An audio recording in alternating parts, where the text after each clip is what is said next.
bahwasanya Nabi tidak tahu apa yang terjadi setelah beliau meninggal dunia. Nabi bercerita, waktu saya lagi di telaga, tiba-tiba ada orang ingin datang menemuiku, tiba-tiba dihalangi. Kemudian saya bilang, ya Allah, itu umatku, kenapa dihalangi? Ya, maka dikatakan kepada Nabi, innaka la tadri, kau tidak tahu ma ahdatsu ba'dak, apa yang mereka ada-adakan, bid'ah yang mereka lakukan setelah kau meninggal dunia. Ini dalil yang sangat tegas bahwa setelah Nabi meninggal dunia dia tidak tahu apa yang terjadi setelah itu. Paham? Dalilnya sangat jelas, hadisnya mutawatir. Maka tidak benar perkataan sebagian orang bahwasanya Nabi keluar kemudian jalan-jalan, mampir ke rumah Habib Fulan misalnya ya. Seperti tersebar di YouTube ya.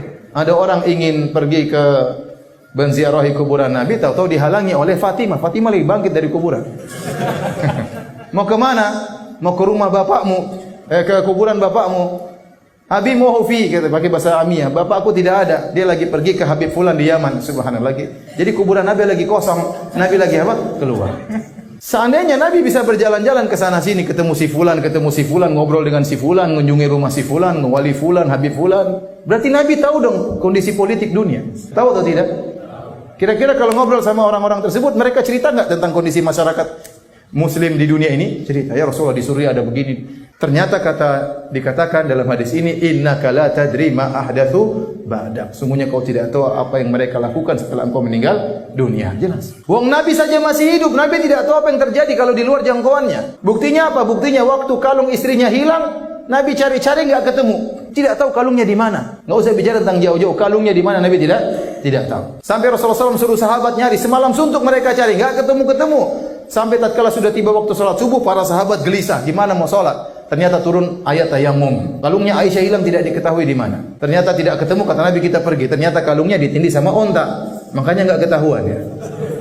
Ontanya berdiri baru ketahuan. Ontanya pun tidak lapor sama Nabi. Ada kalung di bawah.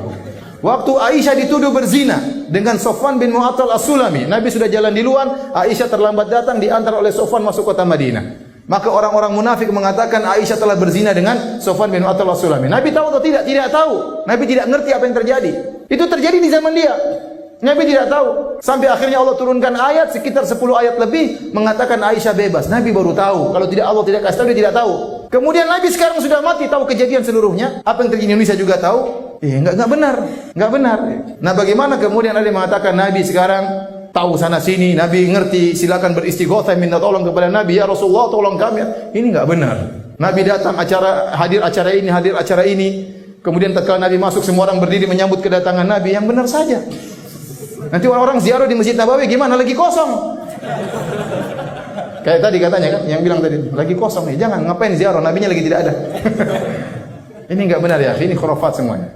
Enggak benar. Dalil bahwasanya Nabi tidak tahu apa yang terjadi setelah beliau meninggal dunia. Hadisnya mutawatir, innaka la tadri ma ahdatsu ba'da. Kau tidak tahu apa yang mereka perbuat, mereka ada-adakan setelah engkau meninggal dunia. Innahum qad ghayyaru wa baddalu. Sungguhnya mereka telah mengganti dan telah merubah.